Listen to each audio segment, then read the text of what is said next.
to a certain date of the 19th.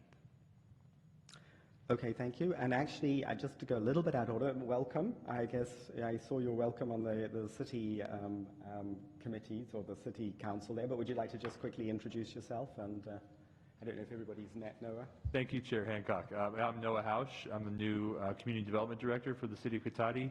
I've been here about a month, but I've only attended one previous meeting of the City Council due to some of the canceled meetings and vacation schedules, but really excited to work with you all and the council and the community here to move some of the projects through and some of the other items that have been identified as critical to the city. Everybody on your staff is excellent, and I've really enjoyed meeting them all and look forward to working with you all. Thank you very much. So we'll go to oral and written communications. If anybody in the public wants to talk about something that's not on the agenda, they're asked to please step up to the podium and state your name and address for the record. Please limit your comments to items not already agendized for discussion. So I will open for public comment. And seeing nobody here who would like to do that, I will close public comment and move to matters at hand.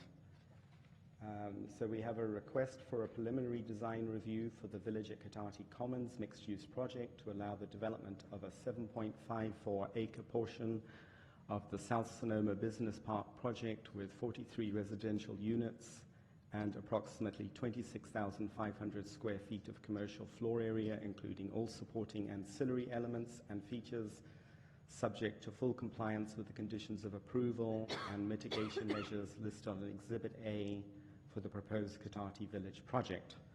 And as we haven't got a lot of public here, the noticing, I guess, hasn't really worked, but what we will do is we will go through a staff presentation, and then at the end of the normal process, we will, as a committee, decide to continue it to another date. So the process is that we will hear from the staff, and then we will hear questions, and then we'll open it up for the public who should be here, including the applicant, and then we will close it and make a decision. So if everybody's happy with that. Can I ask you a question on that? Sure. So we're opening a public hearing tonight. We're doing the applicant's presentation and our presentation. I suppose this is all going to happen on the 19th also. That is correct. Okay. And since we haven't actually had people here, I think we should talk about whether or not we want it re-noticed or noticed properly for the next meeting. But at the end of this, we should decide on that. So if I could ask for the staff report. So I'm going to, while the PowerPoint's coming up, I'm going to introduce consulting planner Jim Carney. He works for M Group, who is they provide supplemental staff resources to the city, both on development projects and on city-initiated projects. And so Jim Carney will be here tonight and working with us on future projects. And as I mentioned, we're just waiting for his PowerPoint to come up.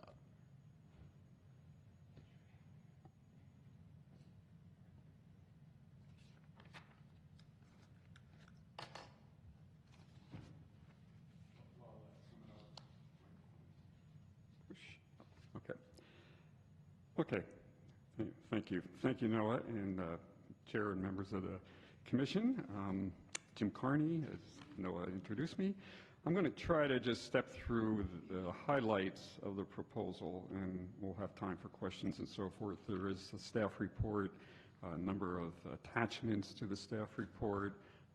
We'll have a few slides that show the site and so forth and some of the attributes of it, some of the issues that we're addressing, and then the applicants will also be going through some similar sets so we don't duplicate. So with that, I will proceed. Let's see if this...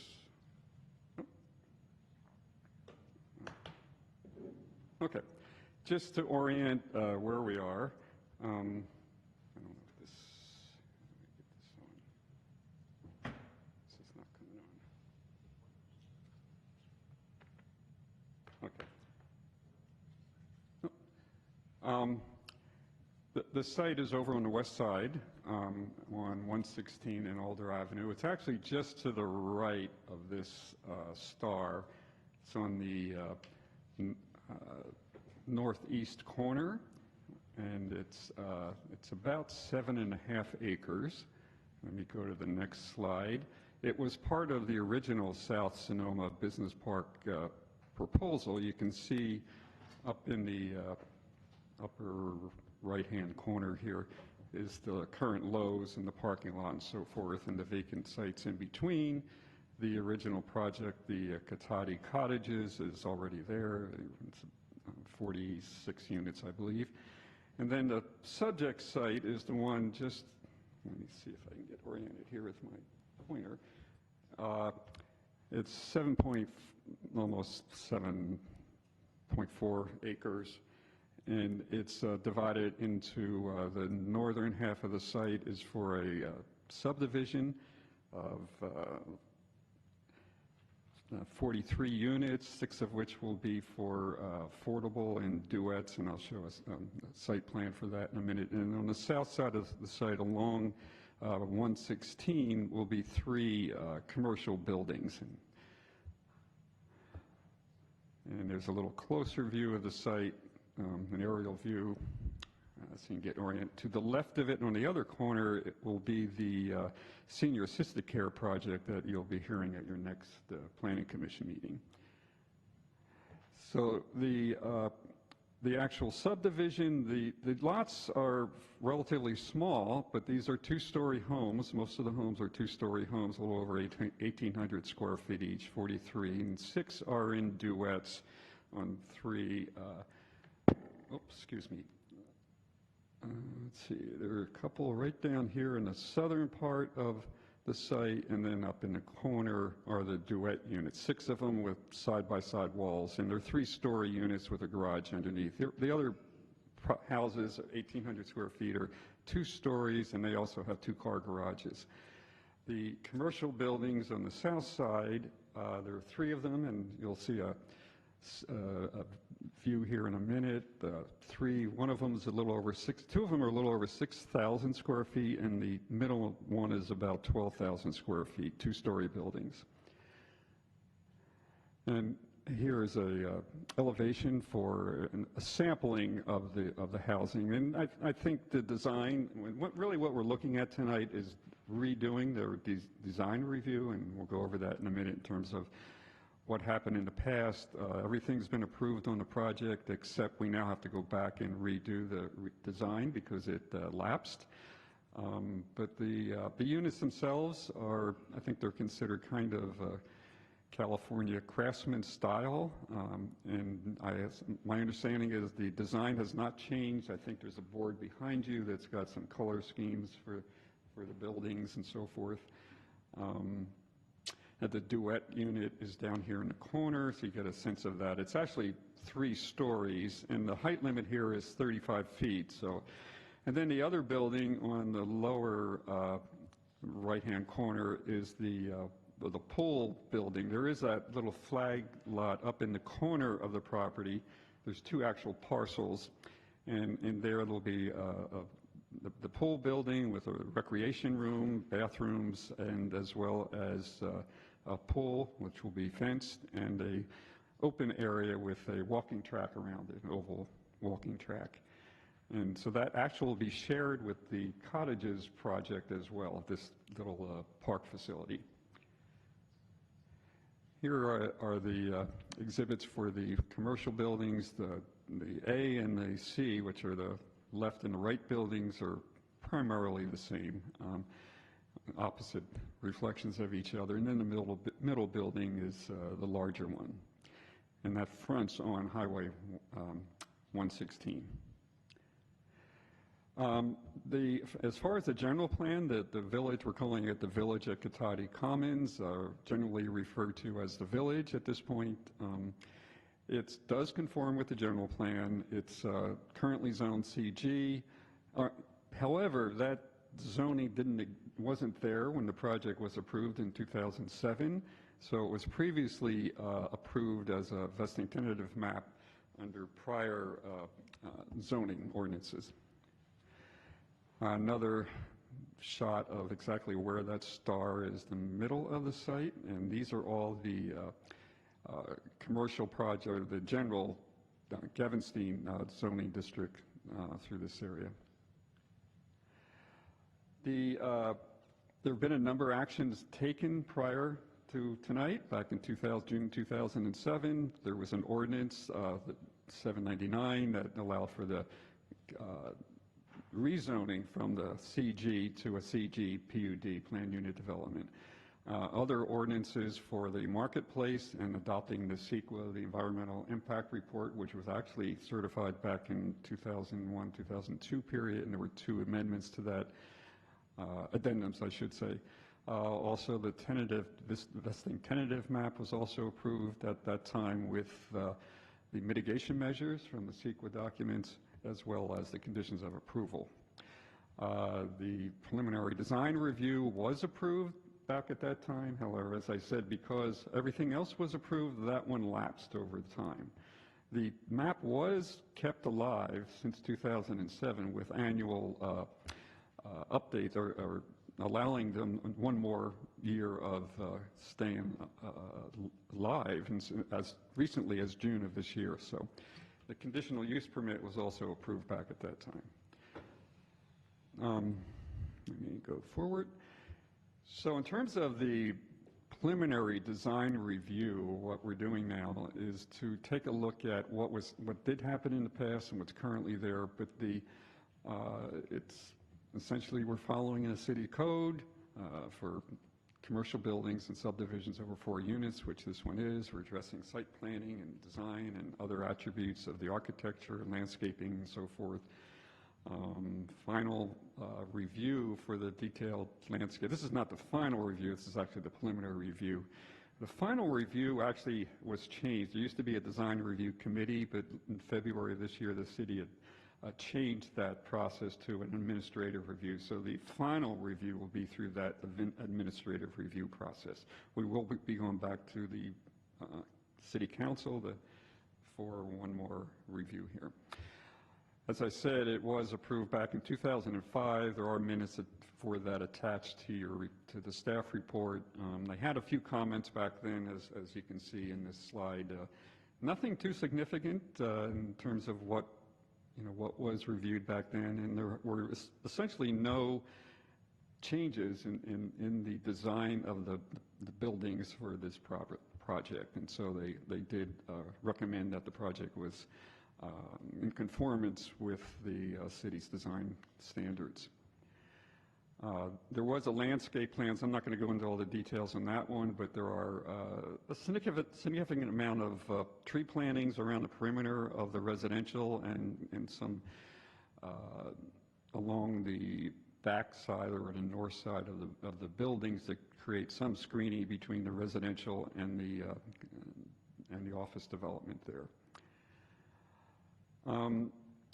So the project, as I said, is nearly identical to what was approved in the past. The entitlements didn't actually allow for the design review at that point, so that's why we're back here to re-entitle this design process here. The environmental review, that one goes back to 2001 when the project originally started. It was certified. There was an environmental impact report for the full South Sonoma Business Park project, which there is a slide for that. I can show you that. But that includes the Lowe's shopping center area and the corner site at Old Redwood and 116, including this property. So there were 2 addendums to the addenda to the EIR, which have been approved. So again, in 2007, the vesting tentative map was extended to this year, and actually till next year, 2020.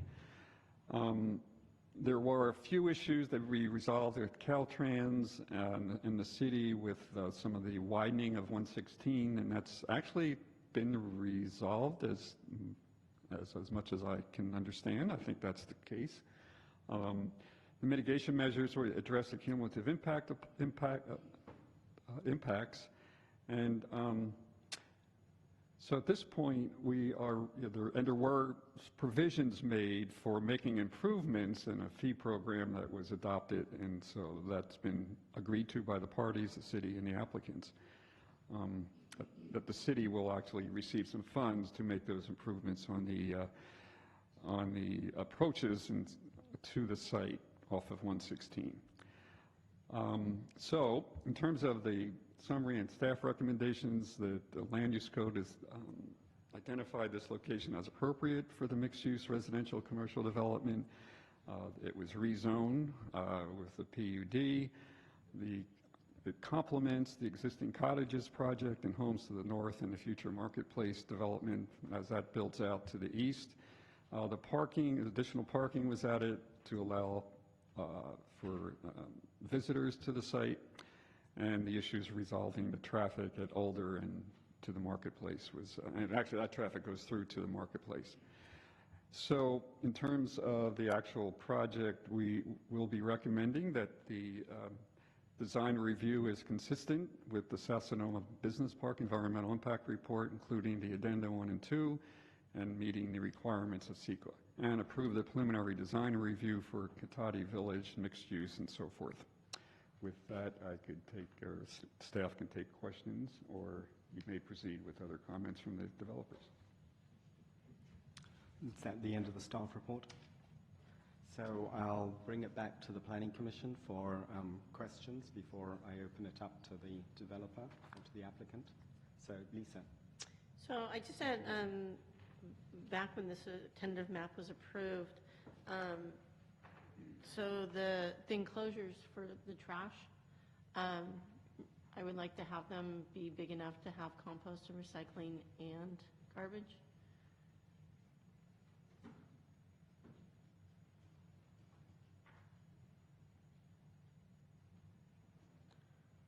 Should the commission choose to approve the project, we can absolutely add that condition.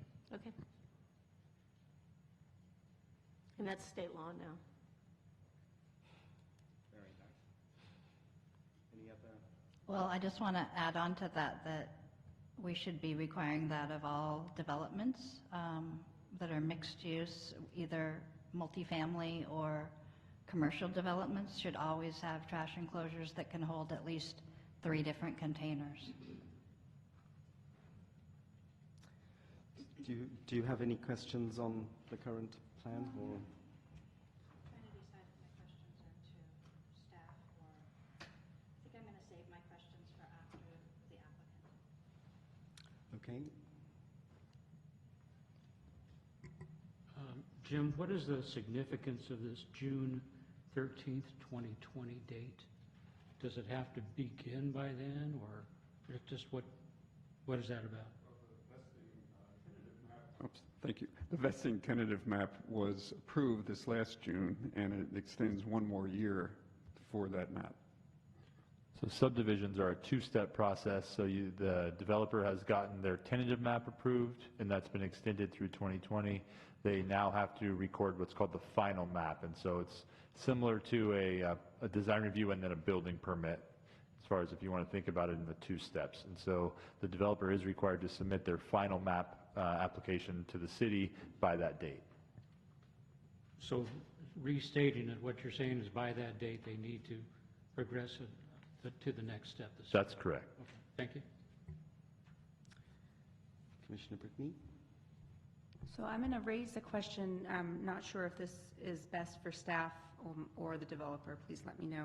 But in looking at the plans here, I did see, in addition to the pool and community center, some indications of a park, although I didn't quite understand whether or not that's something that would be developed as part of this with the developer or something that's done separately. I'm wondering if we can anticipate that what we have there now with the cottages is similar to what we can expect. I didn't see a lot of space for a park or playground. I saw a small playground there, and I'd be interested to know if that is something that we would expect to be similar, or if we could expect something more there than that. So staff doesn't have a good exhibit to show it. The developers have brought their color and material boards, and I think they'll touch on it. But if you look at the landscape plan there in the top right corner on the board that's on the easel, you can see an additional park space that is proposed to be developed that will serve both the existing Cotati Commons and the proposed Cotati Villages. Thank you. Okay, go ahead, Lisa. Commissioner Is that Lisa? going to be a private or public park? There are a number of easements that are conditioned, and I am not certain on the answer to that. I'll let the developer let you know. There also is, adding to that, on the adjacent site, another park that was included in the original South Sonoma Business Park design, and that is a public park. However, that is not being developed by this application. I did think of a question that's probably best for staff. One of our public comments that was emailed in brought up the issue of the California tiger salamander in that area. So I wanted to know if that's an issue for this development and what the current status is for this area and how does CEQA play into that? Thank you, and I meant to identify that we did receive 2 comments, written comments on this project, and they were provided to the Planning Commission and amended to the agenda packet. And in addition, staff received 1 phone call that was in support of this project. That person came in today and called to voice their support. Getting back to your question, this site, when the EIR was adopted, all mitigation for CTS and wetlands on the properties in the South Sonoma Business Park has been satisfied, and we have a summary from the project biologist regarding how those issues were addressed, and the developer has a copy of that, was provided to the clerk, and has been or will be provided to the commission.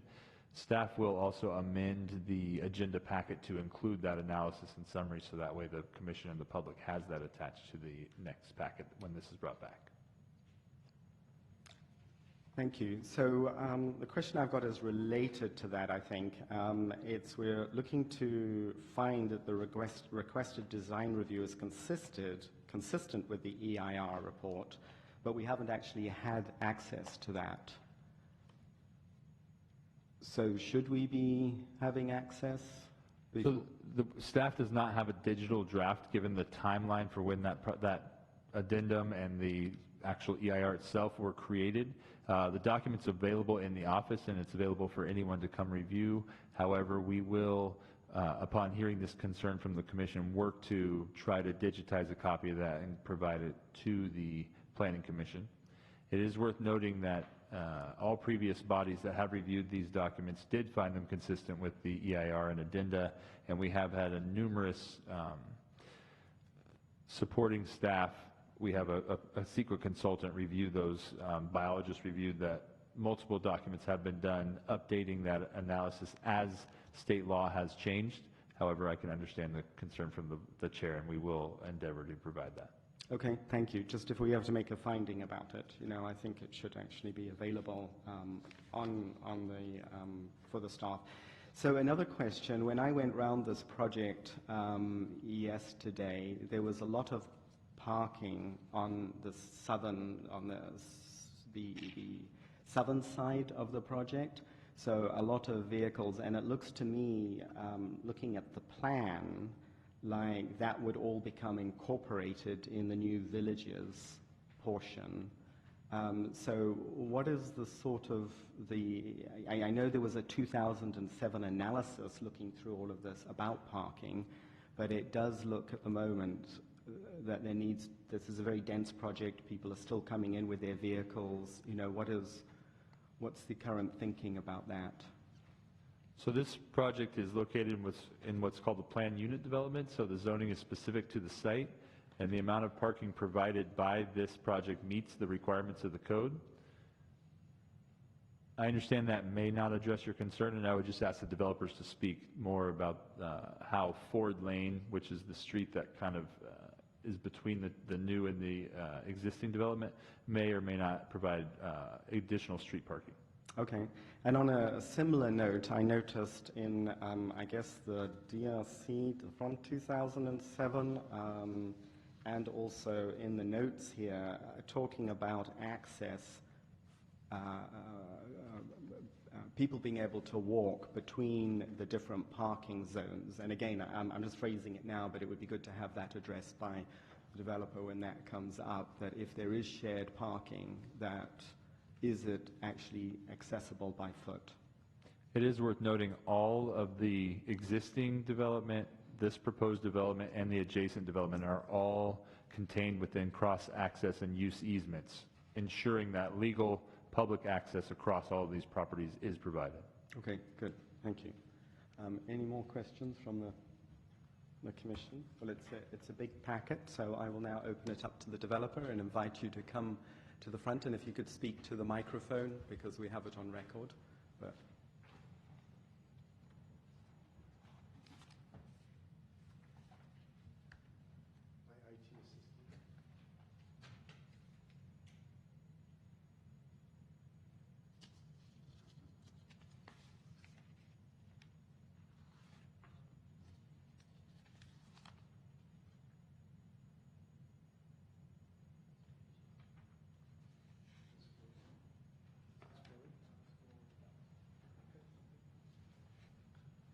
Good evening, ladies and gentlemen.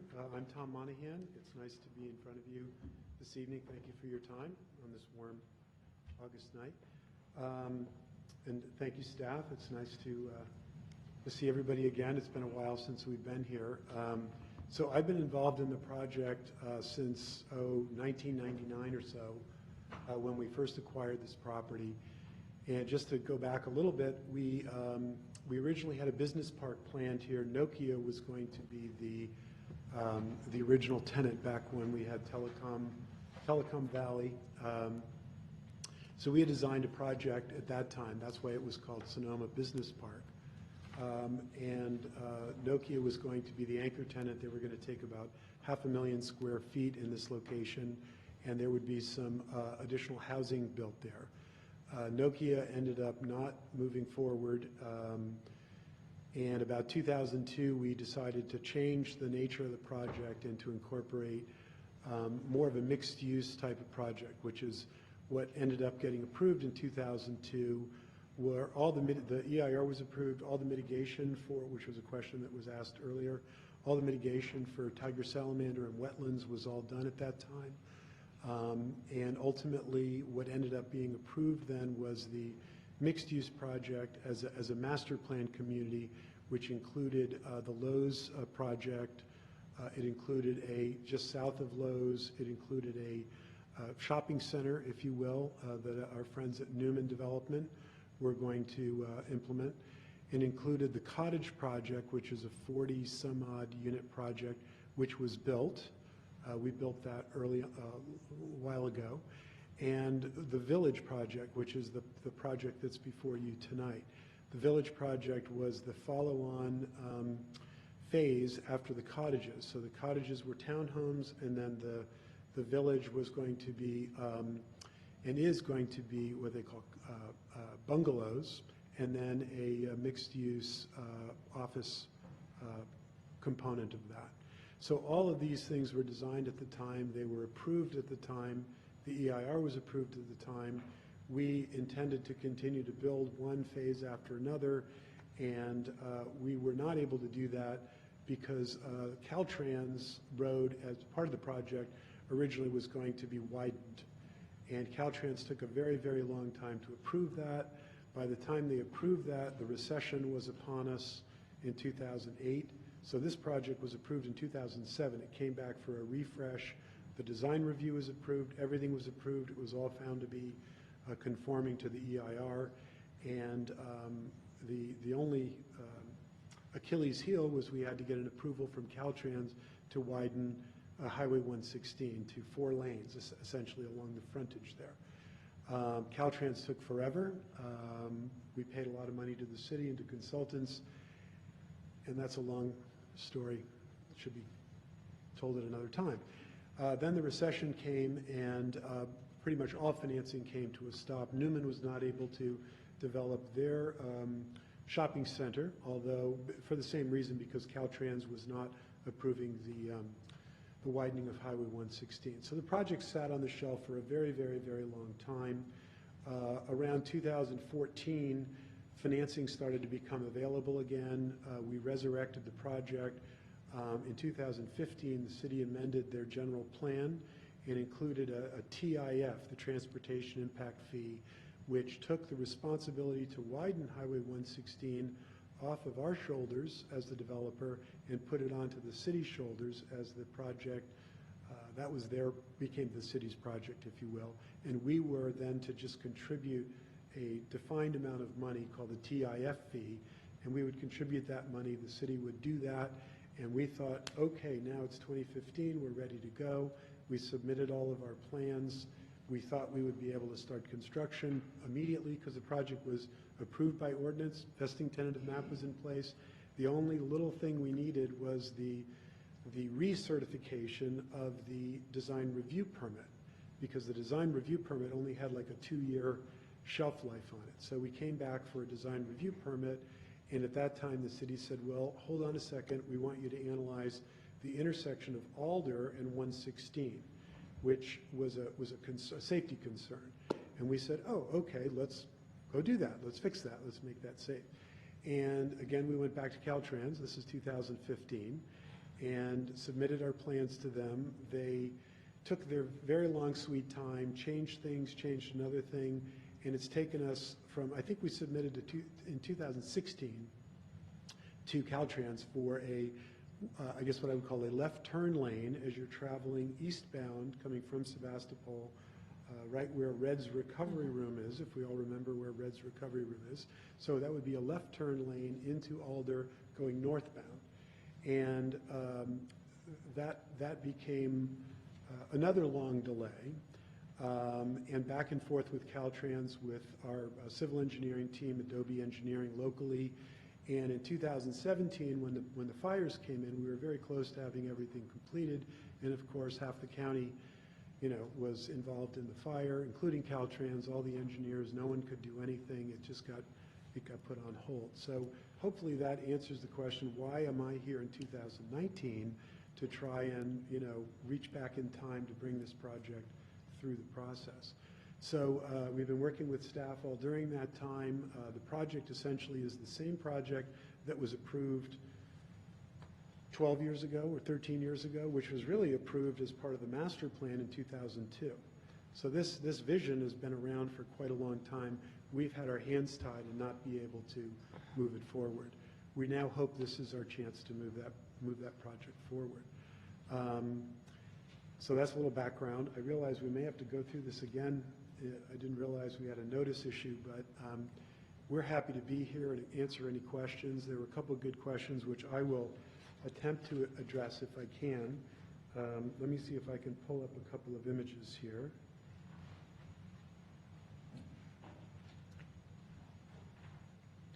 Oh, there we go. Okay, so I've got my handy dandy laser pointer, and I'll go in no particular order because I don't know if I can remember all your questions, but I'll try to address them. So the question about the park, so this is a little bit of an enlargement of the park. So this is roughly about 7 acres here, and then this is about a ½ acre over here. Right now, the cottages, which we built, I want to say in 2006 or so, have a small community building and a play area right here. It was always intended that this would expand that recreational area, and so what's planned here is a kind of a walking area, kind of an open field, if you will, and then inside a fence is a pool and a small community building where that area here is intended for the private use of the cottages and the the cottages, and then also of the what we call the bungalows right here. So both these communities are able to take advantage of that. This area here is intended to be through easements. We have to maintain it, but through easements, it's open to the public. And it was designed, we call it the Triangle Park a long time ago, because Newman, who owns the property over here, was going to, they own this piece of property, and this were going to be developed kind of in tandem, and this is intended to be a green space, if you will. And so that is open to the public, that's open to the public. Lowe's is kind of right over here. And then the original master plan included a more retail area in that area. And so the idea is that these projects worked in hand with one another. The village is what we called it. It was to be a shopping area, it was to be a residential area, and ultimately these buildings down here were to be small neighborhood serving, commercial, potentially restaurants, different things like that. So these buildings are 3 commercial buildings. They're on Highway 116. The project includes all new frontage improvements along 116. We will pay our transportation impact fee, and eventually, one of these days, the city may widen 116 down here, but that's not part of this project any longer. This intersection over here, it's not shown well, but traveling eastbound on 116, there is an upgrade to this intersection. There's a bus pad that gets installed here. There's a left turn lane, so if you're traveling east and turning north, there's a left turn pocket that will be included as part of this project. And then the through lanes are more functional the way than they exist now. There's a turn pocket, so a slow down lane as you come, traveling west on 116. If you're going to turn right on Alder, there is a lane that tapers down. So this took us, I think, 3 or 4 years to get sorted out with 116. That's now, we have what's called an encroachment permit from 116, which allows us to build that. So that was the big holdup, and now we think that we've cleared that. I think we've provided a copy to staff of that encroachment permit. There's a saying about things that are as scarce as hen's teeth. A Caltrans encroachment permit is as scarce as hen's teeth. It's just crazy it takes them so long. But we've finally gone through that, and so that's ready to go now. Let's see, there was a question about parking and how the parking is. So the original idea was we would build this and then move immediately on to this project. We got delayed, but in the meantime, what's happened is there's been a kind of an allowance of head-in parking along Ford Lane for some overflow parking for the cottages folks. So right now there is a fence there, which was meant to be a temporary fence. It's turned out to be a fence that's been there for a long time, and folks can park along this lane, road, Ford Lane. And as part of the bungalows project, there are more structured parking. You can see there's little turn pockets in there, which provide more public parking along there. There's also parking along the road here. So there's quite a lot of parking in the area. As was mentioned earlier, the project is part of the PUD, so we defined what the parking requirements were.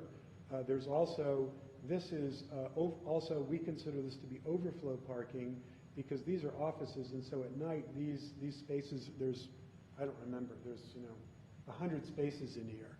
And so those are also available, there's an ability to park there weekends and off hours. So we think that there's quite a lot of parking. From a landscape standpoint, there's a lot of trees. It's hard to see in this graphic, but we can enlarge this maybe and show there's little, what they call pocket parks, little pocket areas here that are inside the project. These are, this is considered workforce housing. These homes here are, lower density in terms of their height. They're 2-story. There are 6 below market rate units included in the project in duplex outlet and duplex locations throughout the project. And so those will be sold to qualifying purchasers at a significant discount to the normal market price. These are 3 commercial buildings. They're intended to be either restaurants or office use. They're kind of open right now. We're not sure exactly what those are going to be. And those will be built,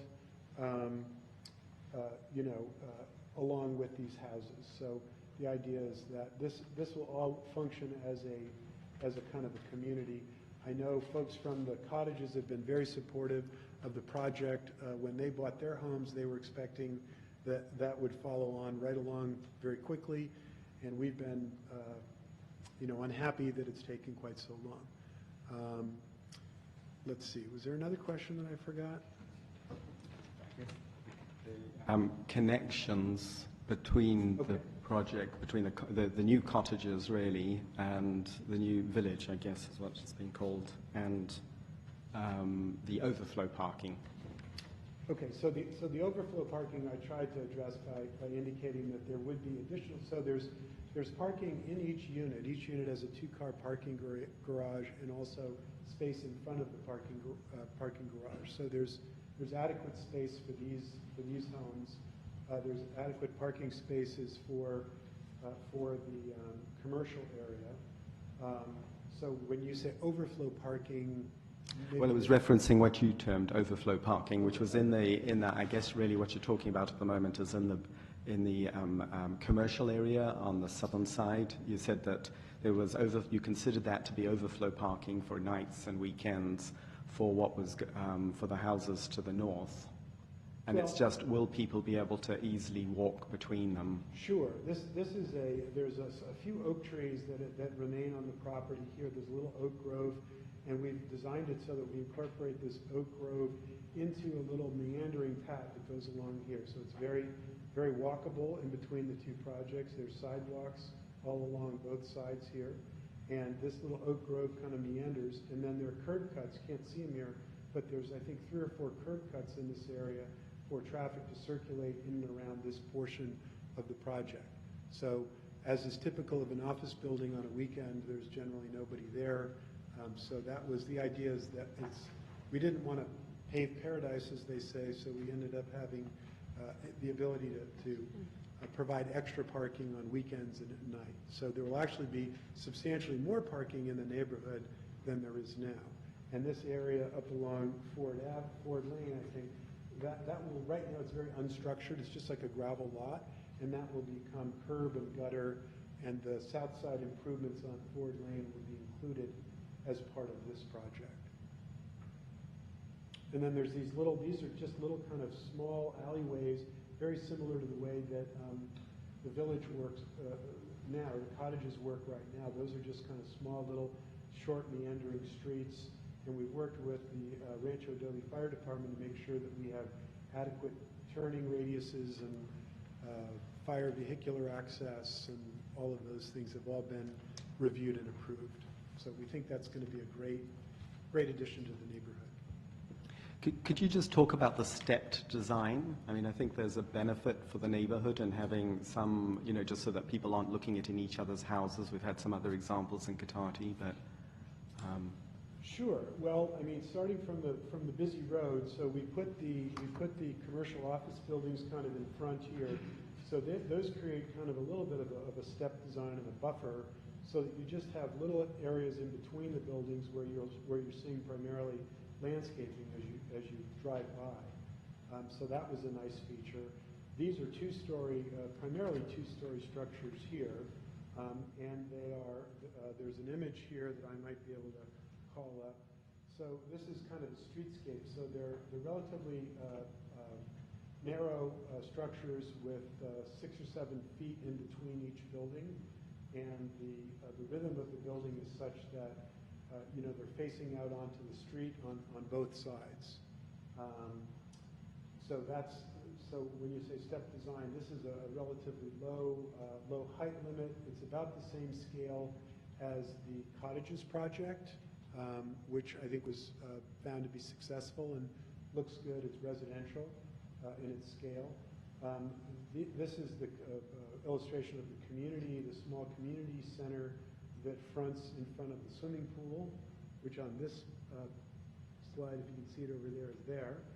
And then these are the duplex units here, which are 3-story. They have garages below and 2 stories up above. So these are duplex units here. So there's 3 buildings of that size.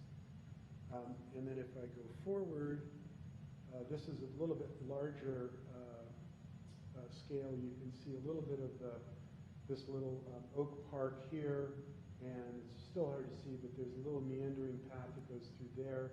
Sidewalks on both sides. little pocket parks within the community. Just up here, there's a big oak tree that we were able to save as part of the cottages project, and that's similar. It's surrounded by grass. It's a little, we call it a pocket park. It's small. It's got a beautiful oak tree in it, and that's very successful. And these are all meant to kind of work together to create, a little bit more open space in between the project. Here you can see the outline of what that triangle park would be, built by another owner. Eventually, when that gets built, that will be also part of the open space.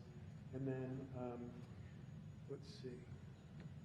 This is an enlargement of this community area. Here you can see that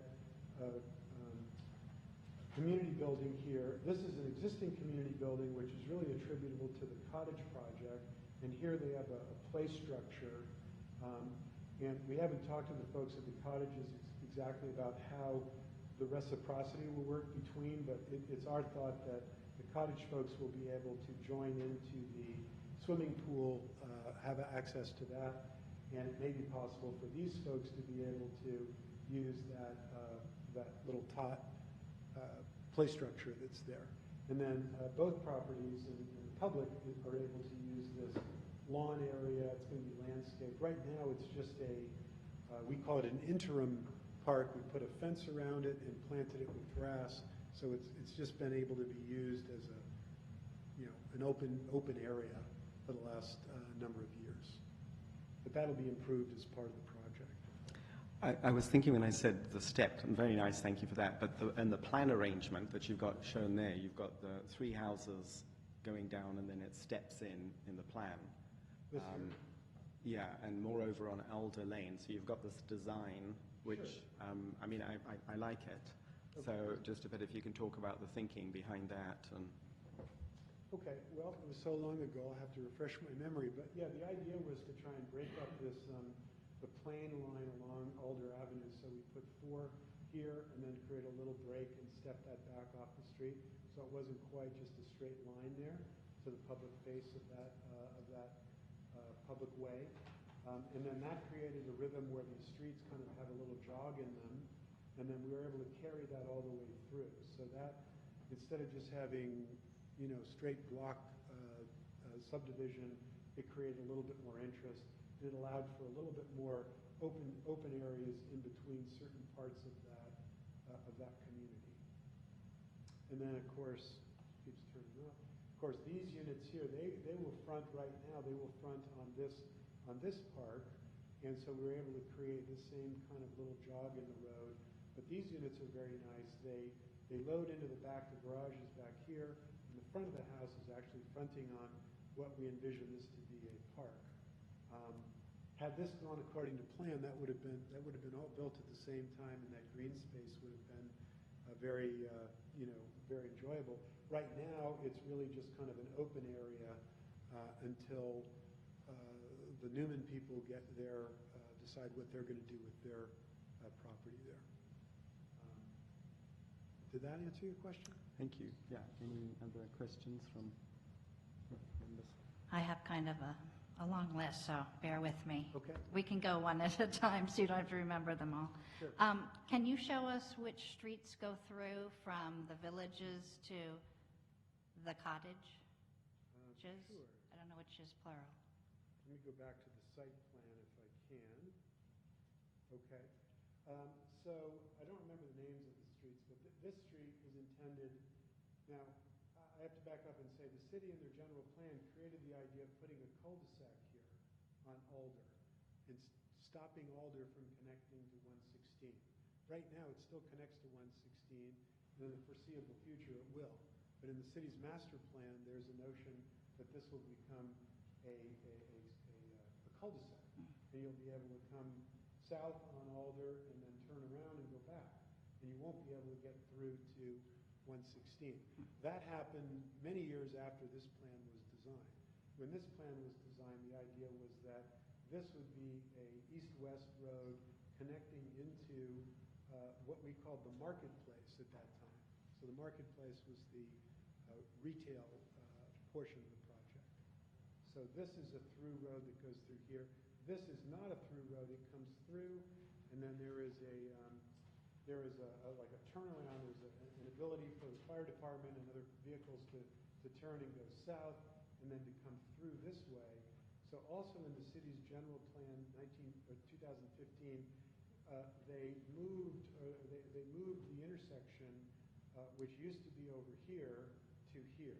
So there was a interplay between the two projects, which originally in the master plan was here. The city's general plan moved this connection to 116 to this location, which more appropriately aligns it up with, forgive me, I can't, West Katati, which is kind of comes out in an angle. And so when they studied that a little bit more, they said, hey, can you guys move this access point over to here? So the idea is that this becomes vehicular, and you can come up here to a T intersection, and you'd go left on our property, or ostensibly right on to the marketplace site. But I mean the ones that are going north-south? These here? Yes. These all connect. They all connect through, both at the bottom and the top? Correct. They're all vehicular. Even the alleyways, what I would call the alleys, the smaller ones? Correct. These are alleys, just like these do. These are also considered alleyways. They're garages that serve off of them. There's no sidewalks on, it's just curb gutter. And in the cottages, if you drive through there, you'll see you can just drive up, kind of pull into your driveway, and they connect to this Ford lane. These will also connect in here to Ford, and then I can't remember. I think it's Bachelor? Could be Bachelor, yeah. But yeah, these will be they'll function the same way as these do. So Okay. they'll connect all the way through. Although they don't all line up. We were concerned about trying to create, too much traffic. So some of them kind of don't exactly align, but they're somewhat in alignment here. This one does not align here. This one does not align. This one does not align that. So this is really the only one that kind of lines up with the existing pavement there. And then a question about parking as well. There are 31 dedicated guest spaces in the new development with 25 shared guest spaces with both developments shared between them both. Are there any guest spaces at the cottages that the village people can use? It's all one village. No, I don't believe so. The cottages have primarily their own guest parking along the north side of Ford Lane. These are intended to be additional parking shared, so anyone from the neighborhood can park there. Okay. There's also parking along Bachelor here, also along that way. And a follow-up question, is there any street parking on Alder? Yes, it's wide enough for street parking. There's plenty of parking along the And is it both sides of Alder or just one side? I think it depends on the city standard. I think it's one side, yeah, along this east side, yeah. The west side, in 2 weeks, will be before you with the senior housing project that's going to be on the we call the Reds Recovery Room site, and that has its own parking and improvement plan as well. Okay. Moving on to solar. 13 of the residential units are going to have solar. Are the affordable housing duets any of those that will be having solar? We haven't really looked at it that carefully.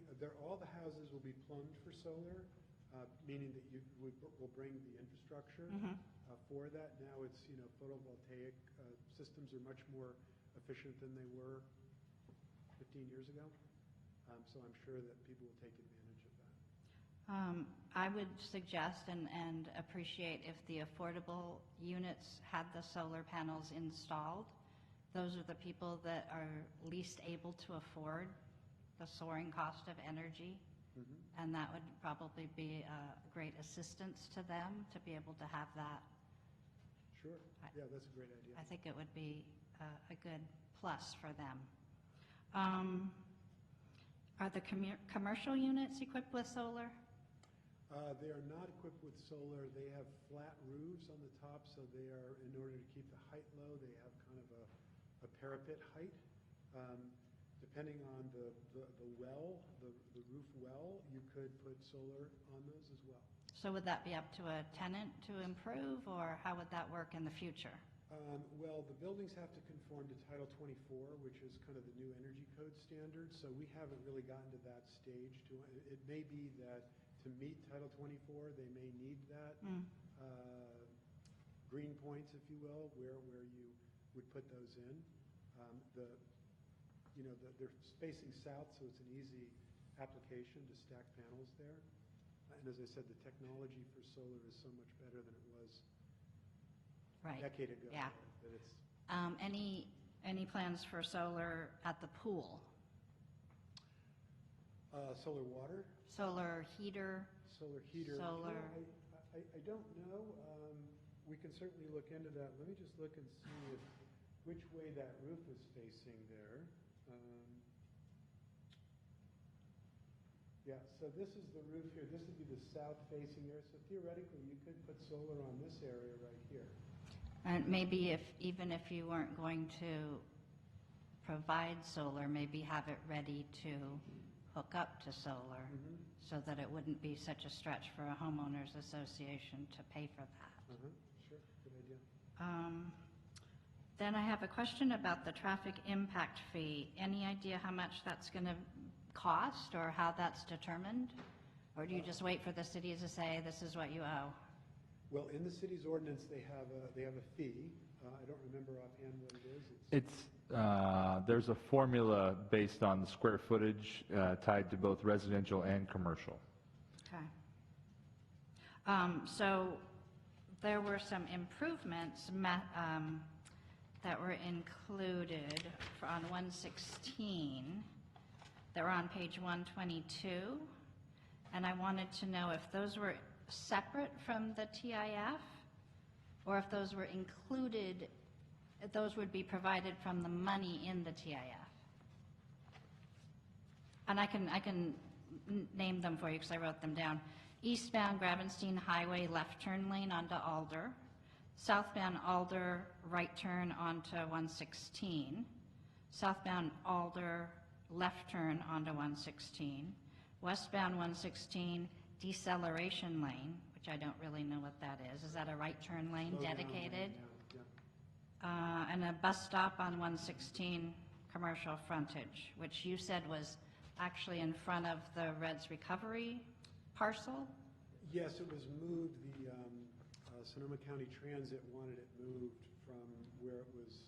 They want a certain distance between bus stops, and it was too close to the Right. bus stop. So they asked us to move that. Okay. But I can answer your question in a general way. Some of those improvements have already been completed. In other words, when some of those conditions that were drafted were many years ago, and some of those improvements were completed as part of the Lowe's project. So I would have to go through each one. So the Redwood Highway improvements have already been completed. I think these were all Gravenstein Highway. Okay. Are So they- you're referencing condition number 5, and so in addition to the cumulative impacts that are directly adjacent to this site or need to be addressed through widening of Gravenstein, which are handled through the TIF fee, there are a number of project-specific conditions that are required to be constructed with this project, and all of the conditions you mentioned are tied to the project development. So the developer will pay for those Yes. improvements? And what's the timing of the improvements? So they can't pull building permits until those improvements are done, and that comes along with the answer earlier to another planning commissioners regarding the final map. That's when the actual design of those gets laid out. There's a subdivision improvement agreement that gets worked out between the city and the developer and those things. And the council has to act on certain of those elements. Okay. That takes care of that one. Thank you. Sorry, you guys, for my long list. So have the color schemes changed? Are these back here what's current, or is that the old, or is it the same? I believe that those were the originally submitted colors. I think they were approved long ago, and I think Yeah, We they haven't still, changed they them. still work. they'll look good. Amazing, huh? I just wondered. We already talked about the commercial trash enclosures. I do have a question about trash haulers, how they access the bins in the residential section. Do they go down the alleys? Do the people put their bins on those Bachelor and Ford Lane? How does that work? How do you envision I think that? it works like it works at the cottages. And Chris, you would know. The cottages right now, Sorry, could you step up, just because we've got a record? Thank you. yeah. My name's Christopher Grenmore. I live at 7833 River Court. I'm a resident of the County Cottages HOA. The previous garbage company, we used to have them picked up in front of each house, and they did too much damage to the homes and the streets. So we changed it all, and we move them out to Ford Lane. So in this project, these guys, I would suggest moving theirs to Bachelor, or whatever that other street is. I think it's Bachelor. Because we have to do no parking on Ford Lane the trash day Ah, in order to satisfy enough room for 3 feet in between every can on there. and how does that work when you have no parking? Where does everyone park? They should be parking in their garage. And we enforce that as an HOA. We find people, it's okay. in our documents. You buy your house, sorry if you That's don't what you're believe it, supposed to but do. you should. But we enforce the parking in the garage. Okay. So we've been trying to keep Ford Lane as clear as possible. Original plan, we were losing half of our parking, but we worked with Tom to rearrange Ford Lane so that we didn't lose as much in the end project. Okay, that answers that, thank you. It was a little unclear on the commercial map how many trash enclosures there were. It looked like on one, 2 were identified, and then on another map, 3 were identified, so I wanted to clarify that. Okay, let's go back. Let me see if I can find the enlarged version of that.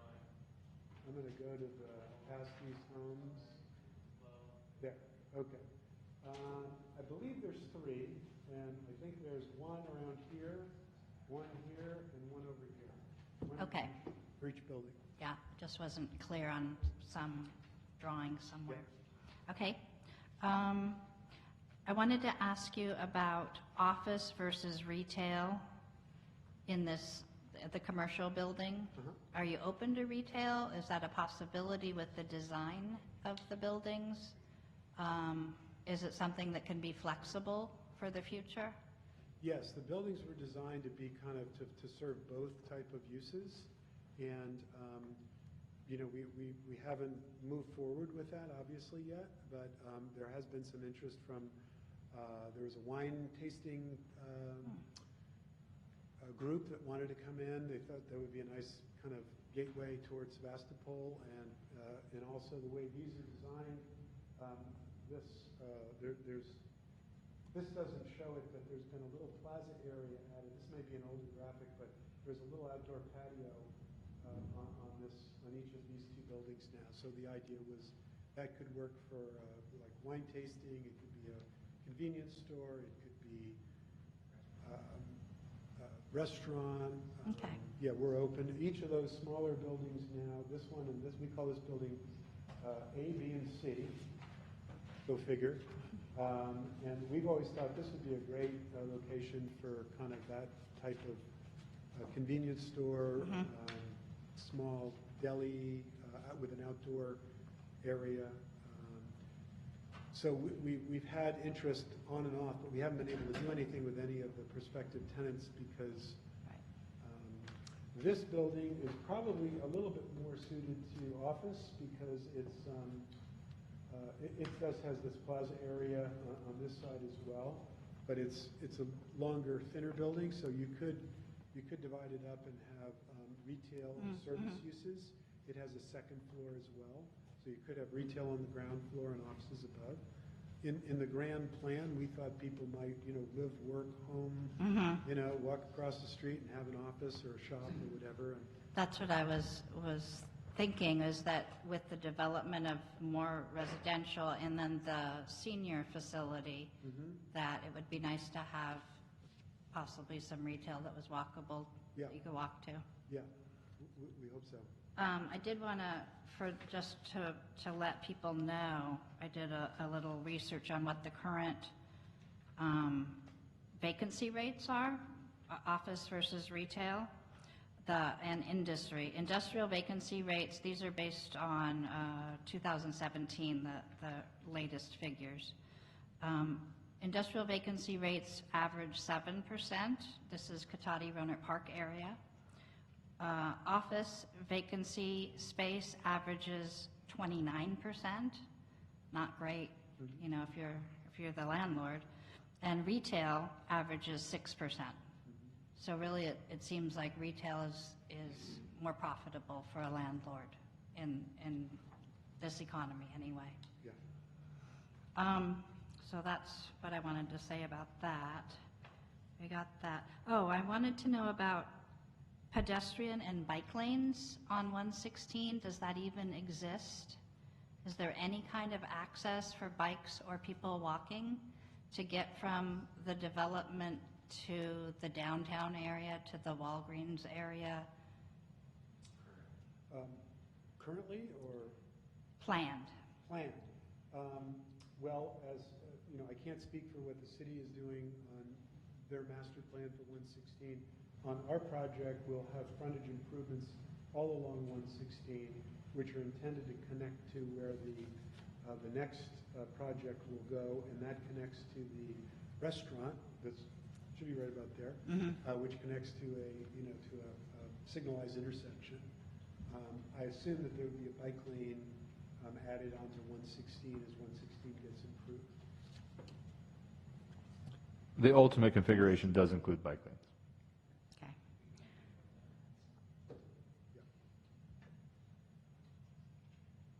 And how would people access the bus line on 116 if they wanted to go towards Sonoma State, towards Petaluma, towards downtown? How do you suggest that they cross 116? Yeah, currently, this project has been conditioned to address interim measures triggered by their development.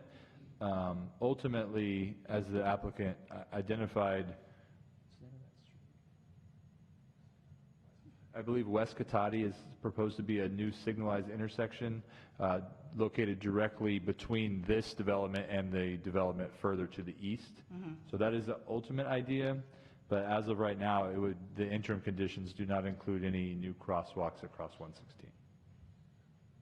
Okay. It's unfortunate. I think that's just about it. Oh, one other thing, and I think you already answered it because you said that the other property is owned by Newman Development. Yes. Because I spoke with someone that used to live in the cottages, and they used to cross through the field to the parking lot in Lowe's in order to be able to walk downtown. That's what they did. But if you don't own that property, then I can't really ask you about that. Yeah. Well, I think people do kind of, wind their way through there. Right. And ultimately, when that project is developed, there will be a whole network of roads interconnecting. So that was always considered in the master plan. It's just been paused. It would be nice if there was some way to talk to that owner and temporarily make it more accessible, make it not trespassing if you were walking that way. So at least you'd have a safe way to get from the development to somewhere further south. So that concludes all my questions.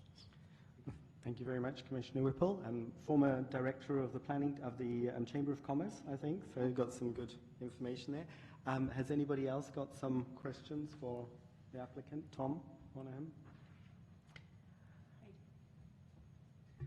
I have a few as well, so we'll go one by one. I just wanted some clarification on exiting Alder. I know we had discussed that there was a left and right turn lane, but if you were to exit going left onto 116, are there any traffic changes that will be made at that intersection for safety purposes, since there will be an increase in traffic? Sure, so you're referring to this intersection? Yeah, I'm not sure if I missed that. Yep, so, well, let's see, traveling southbound on Alder, obviously, if you take a right and go west, that's a right turn only, easy turn. There's an acceleration lane as part of this Caltrans encroachment permit. There is what they call an acceleration lane, so as you pull out of Alder, you get a chance to go a little bit faster before you join traffic. So that's part of that improvement. There's also the eastbound left turn lane that goes up into Alder, so that is improved. There will be like a traffic refuge lane that you pull out of through traffic, so through traffic can go by you. Right now, you're blocking traffic when you make a left turn. So those improvements will help that movement going to the north. Coming out of Alder and making a left turn across traffic will be improved to the extent that that intersection is improved. There is a plan to potentially put an interim light there. Okay. And they call it an interim light because in the city's long-term general plan, the city envisions creating a cul-de-sac here. And so the idea is that intersection is kind of like interim design where, because of the general plan, that intersection would not be fully developed, it would be interimly developed.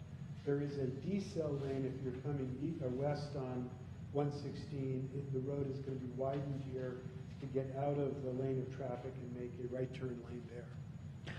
Most of the people, and Chris might mention this, I think on commute time, a lot of people exiting from the cottages go up over here, come down Hellman and down around Redwood Highway where it's a more controlled intersection. Okay. Just because it's safer. And for that interim plan with the stoplight, that would be confirmed or determined at what point, or? It's based on traffic. We are required to post money to put that traffic signal in, and we give that money to the city, and the city decides if they want to put it in or not. Okay. But I don't think the Department of Public Works has determined whether they want to put it in or don't want to put it in. I think they're going to let it see how it goes, and then if they want to, they have funds for that. It's based on the demand. I'd ask the staff here to actually take some notes of this and address it at the end, because we need to address, there's a bigger picture that's in there, but I think it's great, the question. So if you'd like to continue with the applicant. Thank you. Did that answer your question? Somewhat, thank you. I think it drove us to continue the discussion, so that's great. I had a couple questions about EV charging stations, if there would be any at the commercial space, and then also, I'm not sure with Title 24 if it is required with new residential buildings to make sure that they are built with a electrical panel that would allow for vehicle charging in the garages, but those were two areas I was interested about EV charging. I think at the time, we did not have a lot of electric cars, and so I don't think that was included in the thinking Okay. at the time. And I think that was everything. Thank you. I'll ask you the same questions I ask everyone, Tom. I've never seen so many conditions of approval. I count 125. Yeah, I haven't counted the latest count, but they are quite a number of them. Well, I commend you on your patience grinding through this. Do you find any of those conditions egregious or complicated or? Yeah, there are a number of them that are very complex and have kind of challenged us with our financing. That was, other than as I mentioned earlier, the Highway 116 delay and then the recession, and now that mixed-use projects are hard to finance because you have your residential lenders and you have your commercial lenders. Commercial lenders don't want to have anything to do with residents. So we are trying to, once we get through this process, the next thing is for us to arrange financing. And we already know that that's going to be a challenge because of after the recession, many smaller lenders went away, and so you're kind of stuck with many of the larger banks, and they have their own kind of buckets of programs, and if you don't fit within one of those buckets, it can be very difficult. So we may have to come back and revisit that at a later time. Would you be prepared at the next time we discuss this to talk about some specifics that we might be able to alleviate and make more amenable for you. Sure, I would be happy to do that. Thank you. So I have some questions again coming back to that EV car plumbing. Do you see that it would be much of a problem if we actually asked all the buildings, the garages, to have the capability to have an electric car be plumbed in? Because you're very... I don't have a problem with it. I think it's a question of how does PG&E deal with that. I think it's a nice selling feature and amenity to be able to have that. My wife has a electric car, and we've put one in. They were able to go off of the panel. You just need a 220-volt outlet, like a dryer or a range. So I don't think that's a big deal. For the commercial spaces, we've discussed it. Other projects that we've built in the interim have all included EV stations because it's a nice amenity. I just don't. I haven't looked into the engineering aspect of that. Well, we did ask the previous project, the hotel, if they could do the plumbing for it on the outside spaces since you're doing the ditches. Yeah. Do you think that would be a reasonable request to do to put the conduits in? Sure, I think so that we would be happy to do that. I see it a benefit to the project to be able to do it. I just don't know if, from the engineering standpoint, what kind of additional loads are put on there, but we would certainly look into that. Yeah, I mean, I put in a 220 volt just with my solar panel, so it really is, it's down to the, I guess, the electricity, the board, that it can just carry the amps and the analysis of it, so it's very low cost to put in the early stages. Everything goes in there. So I have some more questions, I think, for staff on some of this, but if anybody else is... I do.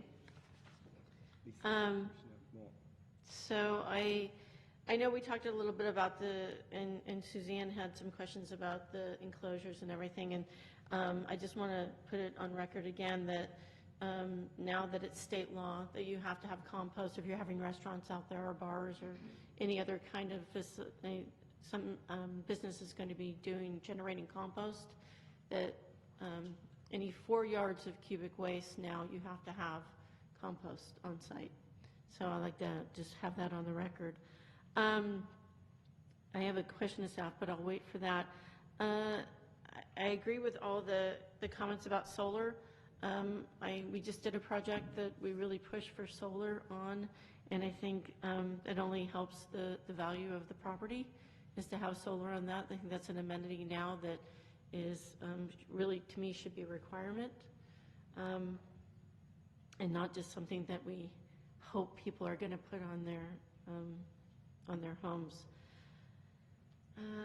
The other question I had was, so I just want to put this on record too, that I'm really okay with all of our conditions. I think our staff works really hard to put our conditions on, and when I get a packet, I expect that the conditions that are on there are fair and equitable to a developer, and so I just want to put that on record, and I think our staff does a great job that way. Other than that, I think it's a good development. I've seen it quite a few times. I'm glad you've bounced back since the recession, and I know this has been something that's ongoing, so I'm glad to see that now it's finally getting built out. So I appreciate your patience. Thank you. Any more questions from the comment? Thank you very much. Very good. Thank you for walking us through that. Any other questions, I'll stand by. Right.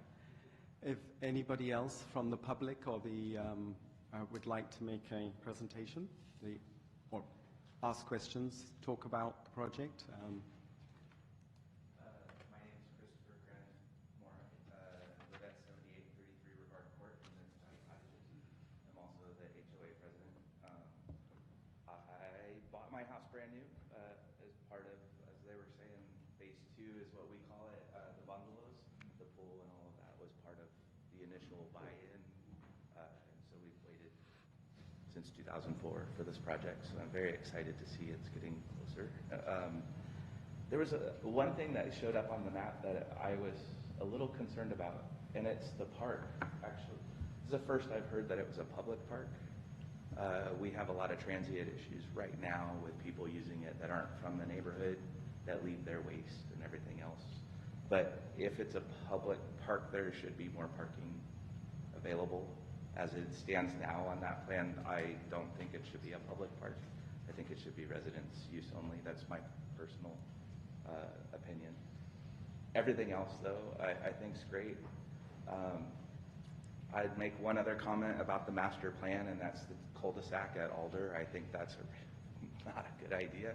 I would keep it open in the future, but I don't see it happening anytime immediate anyways. But we did bring it up in the initial master plan reviews when that came up. But other than that, we like the project.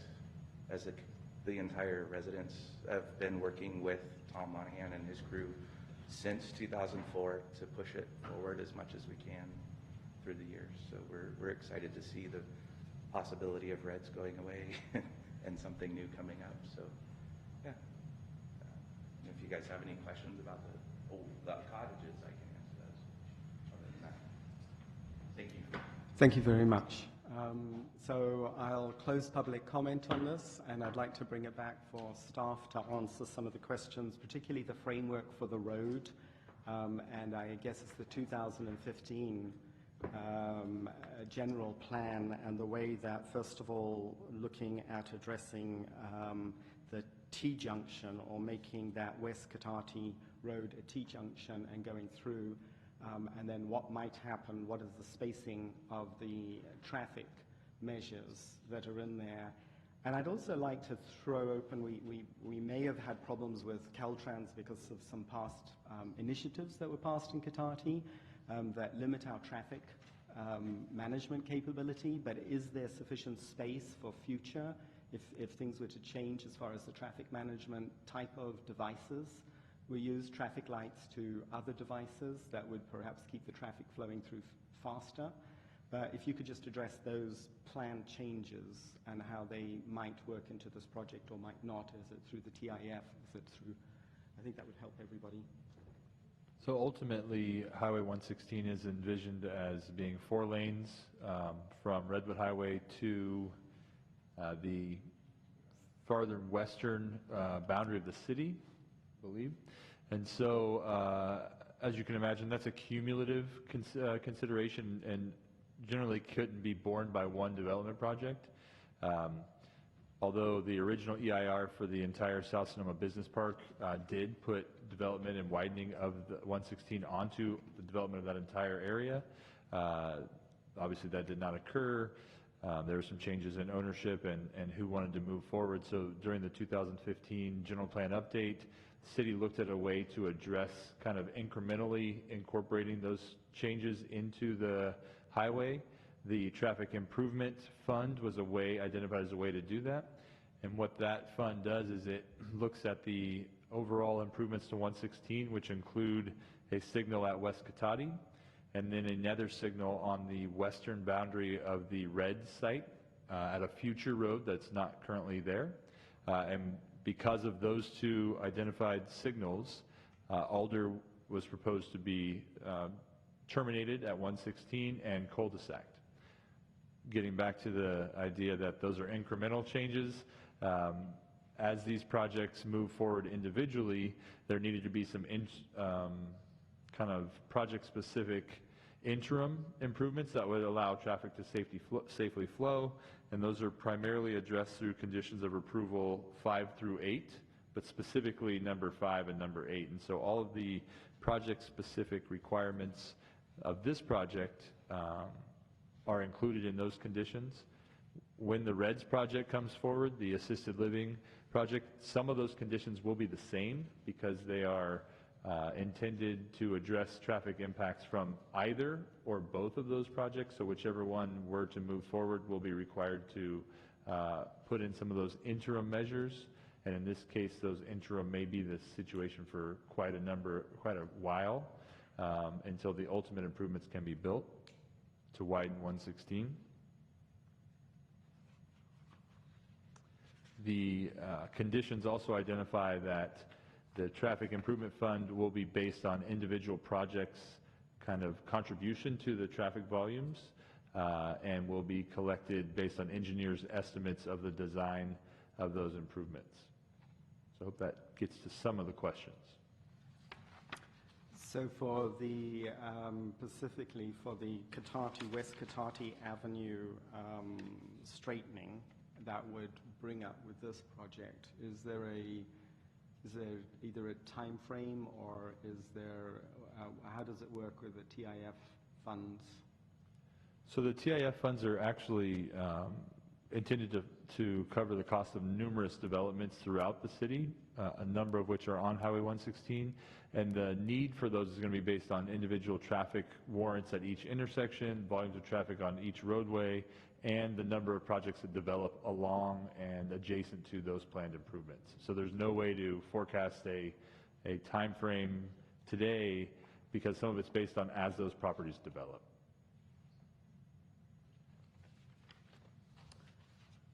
So any more questions of staff?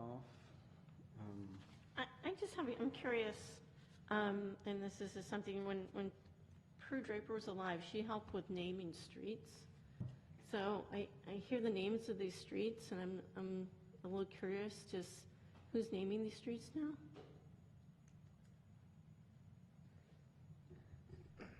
When the map is final, they will have to have the names. And actually, it's funny that you brought that up, because I made a note to that myself, that I wanted to double check to make sure that these were historic Cotati names. I don't know if they were names that showed up on the tentative map, or if they are going to be the final names. But you're correct that we use historic Cotati family names for naming our streets, and that will be done as part of the final map process. Either we'll check into these names to see if that was the case, or else we'll probably work with the Historical Society to come up with other names. I was going to say, I think that would be coming in since we're going to have quite a few streets in the future being named, and I think that you should probably get together with the Historical Society and try to get a list, as a Prue used to have as a list of names, and just a little preference that we hardly have any names made for women in the city of Cotati. So just putting my 2 cents in on that. Like Paige's daughters? Moore Avenue has a ring. Yeah. And that could suit both people. Me first, though. But no, I'm just saying that Prue used to have a list. So, and that was what we kind of gauged, and so that was a nice thing. And I think the Historical Society being involved in that would be something that that probably needs to be done sooner than later. To follow up on that, I did notice that in the staff report, 3 of those streets were misspelled. So it was McLean, Bachelor, left out the T, and what was the other one? I hope they didn't spell Ford wrong. Ford was correct. Let's see. Oh, Burricker. So probably not great for residential streets to have really hard spellings, because nobody's ever going to get them right, and those poor people are going to have to spell them forever and ever.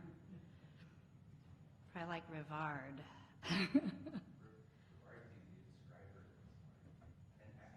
Eichmeyer. Eichmeyer. See, we all know Eichmeyer, so. He lives in my neighborhood. And Eichmeyer.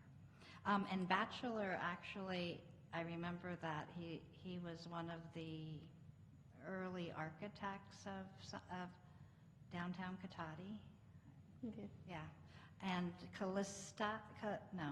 Castelli, I saw that he was one of the early firefighters. I don't know if that's where they came from, but I recognize 2 names. One other correction. On the staff report, the first parcel number is incorrect. So I want to point that out on page 11. It's listed as 046-286-011, and it should be 021. So could staff please now say what it is that needs to be done, what their advice is, and what options there are? Yeah, before as identified, there was a noticing error in the preparation for this agenda item, and so staff is asking and recommending that while we are supportive of the project, the Planning Commission continue the item to the, August 19th meeting to allow the item to be noticed properly, and therefore, at that time, it is anticipated that the Planning Commission would take action. And in the interim, staff will look to address typos and misspellings for names in the staff report, provide some additional information on the EIR analysis and make sure that that is made available, look to ensure that trash enclosures are adequate to accommodate all requirements under state law, ask that the developer consider PV panels on the affordable units and the community building, and ensure that the electrical panels in all structures are sized to accommodate EV chargers. I'm sorry, that's specific to the residential. And then that the conduit is installed in the commercial sites to address future EV charging installations, electric vehicle charging installation.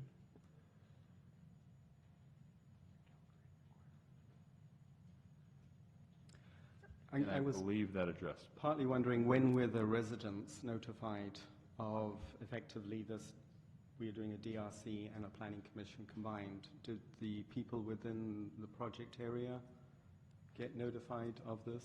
So the mailings were done correctly. We neglected to actually post the hard copy of the agenda on the bulletin board. That's the mistake, but that is a code requirement, and so therefore we are recommending a continuance. But the mailings were all done. The agenda was online. All the information was available. However, we did not, and we posted in the newspaper. We just did not meet every technical requirement of the code, and so we are recommending a continuance. Okay. I'm sorry, I have one more thing that I realized I left out. I was wondering from staff if there's a way in the resolution itself, and I don't know if, I guess this might have to happen after the next meeting, but there's the term two-story office is used throughout the resolution, and I'm wondering if office could be changed to commercial.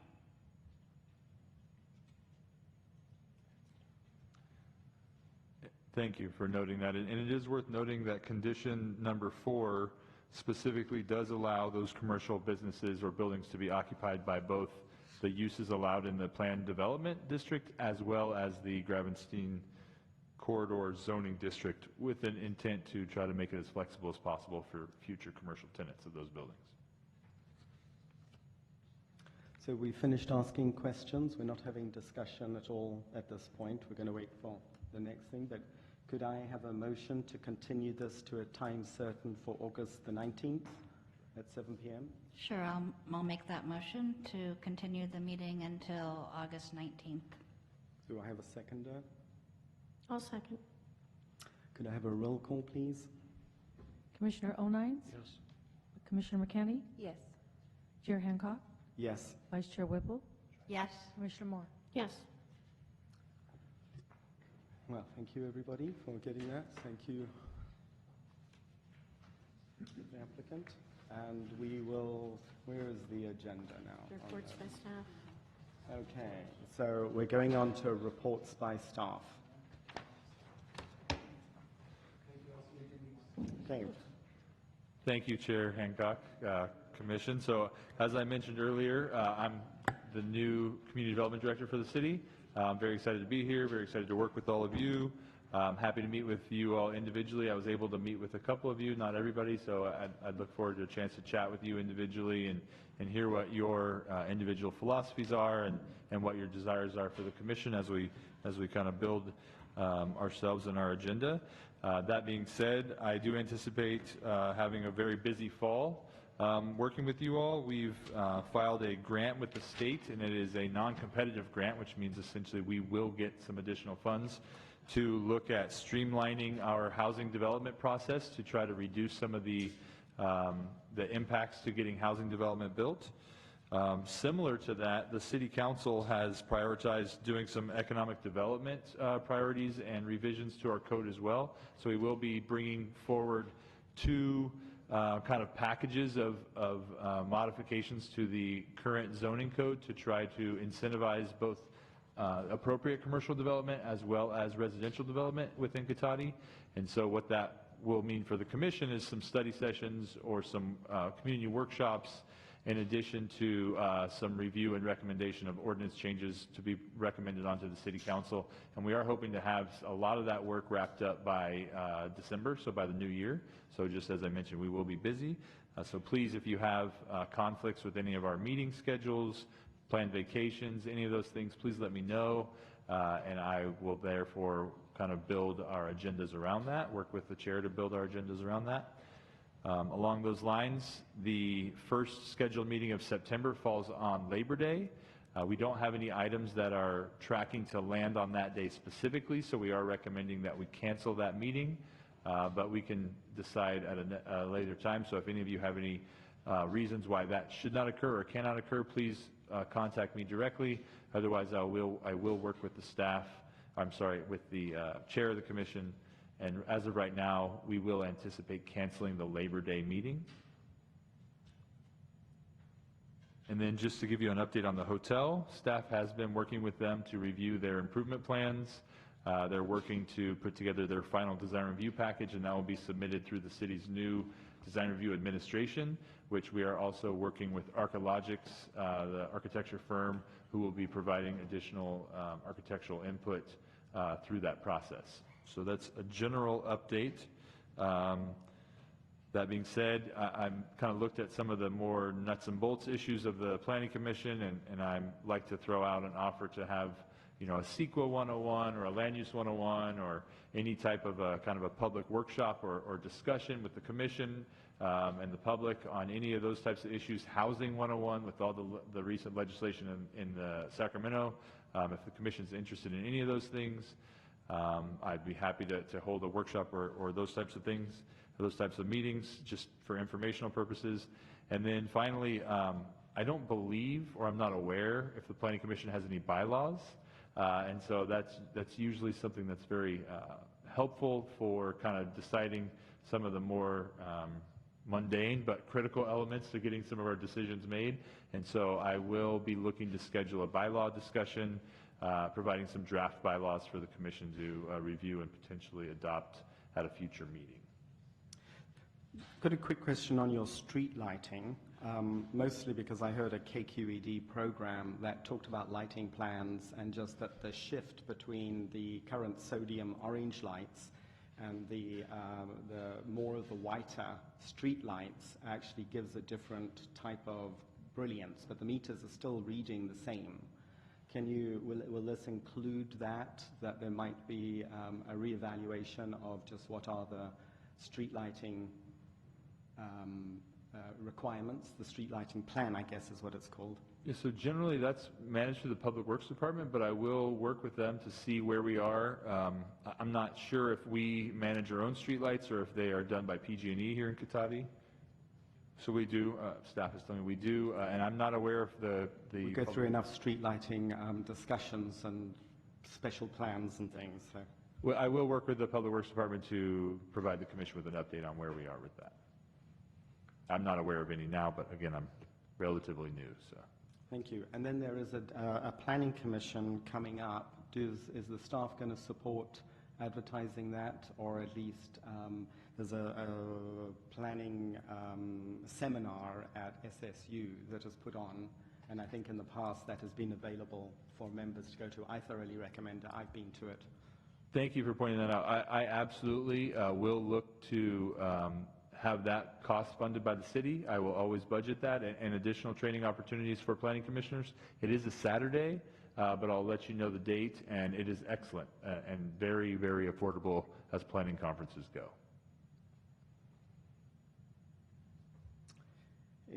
So I'll close that and ask for any reports by commissioners. I just have one. I have just had a couple of things. I just went to a symposium for basically for zero waste in Cotati. And so, especially since we were at Summer Village and they're just implementing so many great things out there with their new development.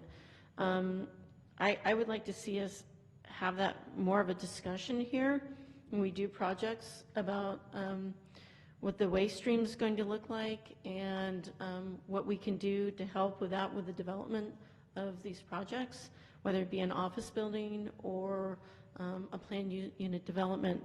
I think whether just to put a trash enclosure is really the minimum now. And since we're doing a lot of storm water improvements all throughout the city, I think it behooves us to start with the people that are living here to stop that stream coming down. I'd like to get the dates, if we could, of any workshops as available as soon as possible, because between September and December is holidays and things like that. So whatever you're planning, if we can get the dates as soon as we can. I know some of us travel quite extensively, and so we can try to work around our schedules. And, you know, Planning Commission's been kind of hit and miss for a while, so I think we've been fairly spoiled. And so now that it's coming back up, or we're probably going to have more meetings, it would be better for us to know sooner than later. And like I said, I think with me seeing a lot of different developments all throughout Sonoma County, I'd like to have some more discussions with workshops and things like that, that we can implement more of what I think we all see in our communities into Cotati. Could that be combined with the land use in the sense that also with zero waste and also the discussion on reducing vehicle miles traveled when possible? So that is Well, the big push right now in Sonoma County is raise zero resolutions. They're going to, the supervisors, Sebastopol just passed a waste zero resolution. They've banned polystyrene. You're going to see a lot of these ordinances coming down the road, and it's only going to be more, you know, probably more ordinances and